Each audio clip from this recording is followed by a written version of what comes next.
कार्तिक मास का 9वां अध्याय। इधर वृंदा ने स्वप्न देखा कि उसका पति सारे शरीर में तेल लगाकर नंगा शरीर भैंसे पर सवार होकर दक्षिण दिशा की ओर प्रेतों के साथ जा रहा है। वह स्वप्न देख उसे बड़ी चिंता हुई और अटारी तथा गौशाला कहीं भी विश्राम नहीं मिला। तब वह एक वन से दूसरे वन में चली गई। वहां वृंदा ने सिंह जैसे मुख वाले 2 राक्षस देखे। उन्हें देखते ही वह डर के मारे भागी। आगे जाकर उसने शिष्य सहित एक तपस्वी मुनि को देखा और उनसे अपनी रक्षा के लिए कहा। उसकी प्रार्थना पर मुनि ने अपनी एक होंकार से उन राक्षसों को भगा दिया। तत्पश्चात वृंदा ने मुनि से विनयपूर्वक कहा कि महाराज, मेरे पति जालंधर तथा महादेव जी में घोर युद्ध हो रहा है। उसमें किसकी विजय होगी, कृपा करके बताइए, क्योंकि आप सर्वज्ञ हैं। ये सुनकर मुनि ने ऊपर और देखा। उसी समय 2 बंदरों ने आकर मुनि को प्रणाम किया और मुनि के संकेत पर दोनों बंदर वहां से चले गए। फिर दोनों थोड़ी देर में दोनों आकाश की ओर से आए और उन्होंने वहां जालंधर दैत्य का सिर और धड़ लाकर फेंक दिया। वृंदा अपने पति के मृत शरीर को देखकर बहुत दुखी हुई और रोने लगी। तत्पश्चात मूर्छित होकर पृथ्वी पर गिर पड़ी। मुनि ने अपने कमंडल से उस पर जल छिड़का और उसे कुछ चैतन्यता आई। तब वह पूर्ण विलाप करती हुई मुनि से बोली कि महाराज, जिसने देव, गंधर्व और विष्णु सहित तीनों लोगों को जीत लिया, वह शिव के हाथ से कैसे मारा गया। हे मुने, आप बड़े सामर्थ्यवान हैं। किसी प्रकार मेरे पति की फिर जीवित कर दीजिए। तब मुनि कहने लगे कि शिवजी के हाथ से मारे हुए को कौन जीवित कर सकता है, परंतु फिर भी तुम पर कृपा करके हम इसको जीवित कर देते हैं। ऐसा कहकर मुनि अंतर ध्यान हो गए और जालंधर जीवित होकर वृंदा के साथ प्रेम आलाप करता हुआ शालिग्राम बटिया हो गया। वृंदा भी अपने पति के वेश में विष्णु के साथ उन वन में रमन करती रही, परंतु एक दिन मैथुन के पश्चात अपने पति के वेश में विष्णु को देखकर वह अत्यंत क्रोधित हुई और श्राप देती हुई बोली कि तुमने मेरा पतिव्रत धर्म नष्ट किया है, इसलिए मैं तुमको श्राप देती हूँ।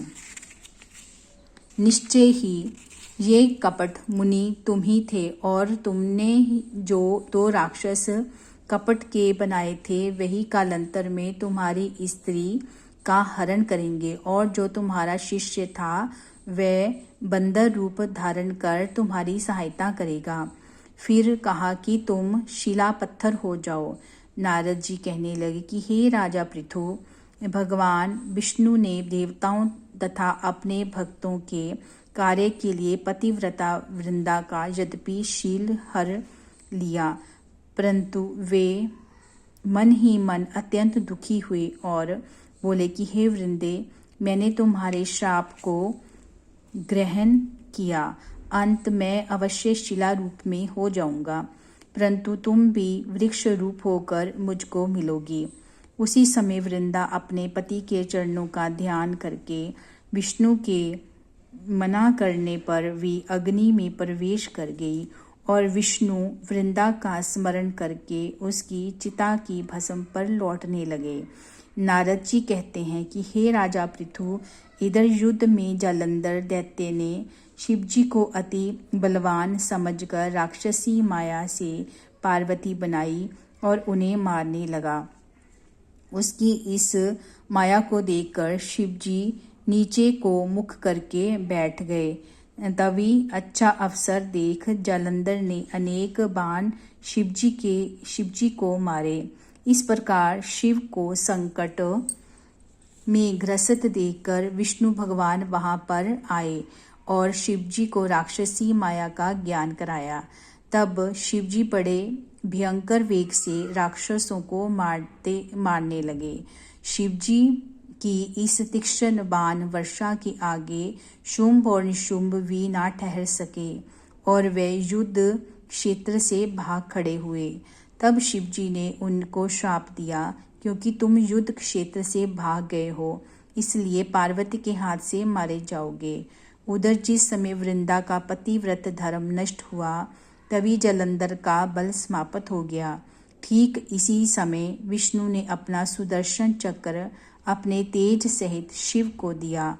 फिर शिवजी ने अपना ऋषियों के तप का, पतिव्रता स्त्रियों का तथा ब्रह्मा जी का तेज उसमें जोड़कर जलंधर दैत्य पर छोड़ दिया, जिससे उसका सिर कटकर भूमि पर गिर गया।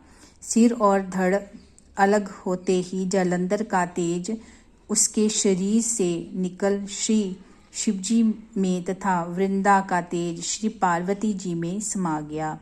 उधर विष्णु वृंदा की चिता में लौटने लगे। तब सब देवताओं ने शिवजी की स्तुति की और कहा कि महाराज, जलंधर को मारकर आपने देवताओं का बड़ा उपकार किया है, परंतु एक महान अनर्थ हो गया है। कृपा करके उसका भी कुछ उपाय कीजिए। भगवान विष्णु वृंदा के पतिव्रत धर्म से मोहित होकर लगातार उसकी चिता भस्म पर लौट रहे हैं और किसी प्रकार का विश्राम नहीं कर रहे हैं। तब शिवजी ने कहा कि हे देवताओं, तुम सब भगवान की योग माया की शरण में जाओ, वही सब संकट हरेगी। तब सब देवता योग माया को शरण में जाकर उनकी स्तुति करते हुए बोले, हे देवी, आप सारे जगत को उत्पन्न करने वाली, पालन और नाश करने वाली हो। सतोगुण, रजोगुण और तमोगुण तुम से ही उत्पन्न हुए हैं। ऐसी प्रकृति देवी को हमारा नमस्कार है। तुम्हारी माया को ब्रह्मादिक देवता भी नहीं जानते हैं। उस देवी को हमारा नमस्कार है, जिसके भक्तगण अनादर तथा मोह को प्राप्त नहीं होते। ऐसी मूल प्रकृति को हमारा नमस्कार है। उस समय देवताओं ने एक तेज देखा और आकाशवाणी सुनी कि गौरी और लक्ष्मी रजोगुण, सतोगुण और तमोगुण रूप में मैं ही हूँ। वही तीनों तुम्हारा कार्य सिद्ध करेंगी। उन देवियों की तुम आराधना करो। फिर उन तीनों देवियों ने प्रकट होकर 3 बीज दिए और कहा कि इन 3 बीजों को जहाँ पर विष्णु है जाकर बो दो और अपना कार्य सिद्ध करो। देवताओं ने तीनों बीज ले जाकर जहाँ पर वृंदा की चिता पर भगवान विष्णु लौट रहे थे जाकर बो दिए। उन तीनों बीजों से 3 वृक्ष उत्पन्न हुए। रजोगुण सरस्वती से आंवला, तमोगुण गौरी से तुलसी और सतोगुण लक्ष्मी से मालती हुई।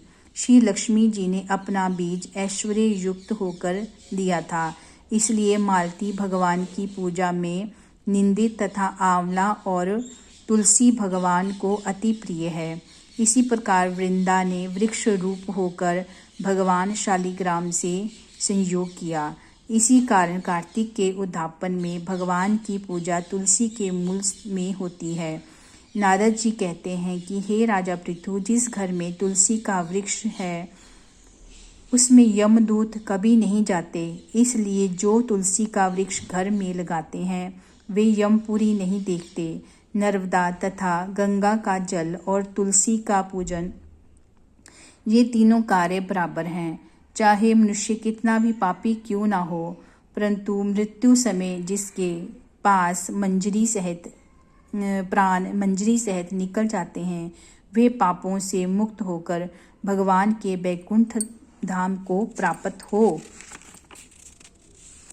जाता है। जो मनुष्य तुलसी तथा आंवले की छाया में अपने पितरों का श्राद्ध करता है, उसके पितर मोक्ष को प्राप्त हो जाते हैं। जो मनुष्य आंवले का फल तथा मंजरी युक्त तुलसी दल मुख में रखते हैं, वे साक्षात भगवान विष्णु के समान हैं। जो मनुष्य कार्तिक मास में आंवले की छाया में भोजन करते हैं तथा रुद्राक्ष की माला धारण करते हैं, उसके धर्म, अर्थ, काम और मोक्ष सब कार्य सिद्ध हो जाते हैं। नारद जी कहते हैं कि हे राजा पृथु, तुलसी और आंवले का महत्म ब्रह्मा जी के मुख से भी कहने में असमर्थ है। जो कोई इस कथा को पढ़ता या सुनता है वह भी मोक्ष को प्राप्त हो जाता है। बोलिए श्री लक्ष्मी नारायण भगवान की जय, शालिग्राम भगवान की जय, तुलसी मैया की जय, कार्तिक महोत्सव की जय।